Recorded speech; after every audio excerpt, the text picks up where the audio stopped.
New York judge slaps down SEC, Ripple's second request for an indicative ruling on proposed $50 million settlement.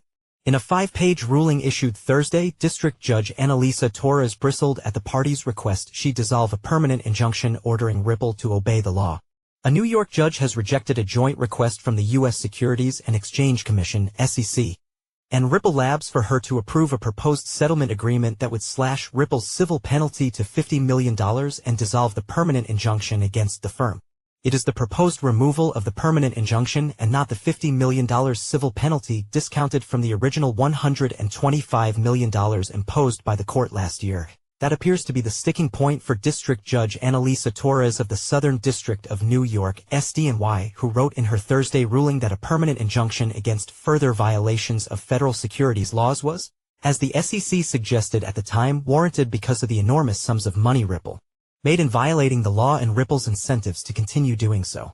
Indeed, if the court should not be concerned about Ripple violating the law, why do the parties want to eliminate the injunction that tells Ripple follow the law? Torres wrote. When the court imposed the injunction, it did so because it found a reasonable probability that Ripple would continue violating federal securities laws. This has not changed, nor do the parties claim that it has.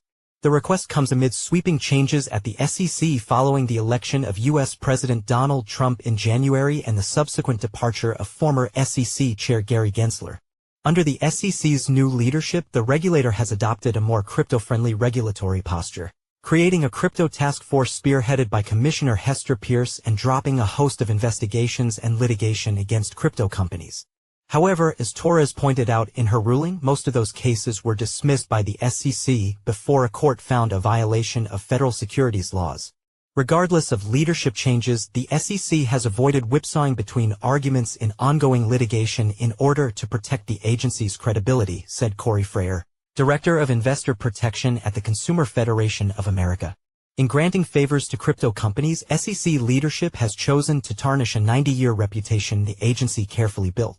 This is the SEC's second request for an indicative ruling, essentially a preview of what a lower court will do if a higher court sends the case back down to the lower court for a final decision that Torres has rejected.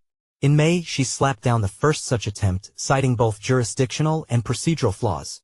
Earlier this month, the parties tried again, filing a new, expanded request with the court arguing that exceptional circumstances warranted the modification of Torres' final judgment. Torres was completely unmoved by SEC and Ripple's arguments, writing, "The court respects the freedom of parties to amicably resolve their disputes. It is also true that the SEC, like any other law enforcement agency, has discretion to change course after an enforcement action is initiated. But the parties do not have the authority to agree not to be bound by a court's final judgment that a party violated an act of Congress in such a manner that a permanent injunction and a civil penalty were necessary to prevent that party from violating the law again. For that, the parties must show exceptional circumstances that outweigh the public interest or the administration of justice.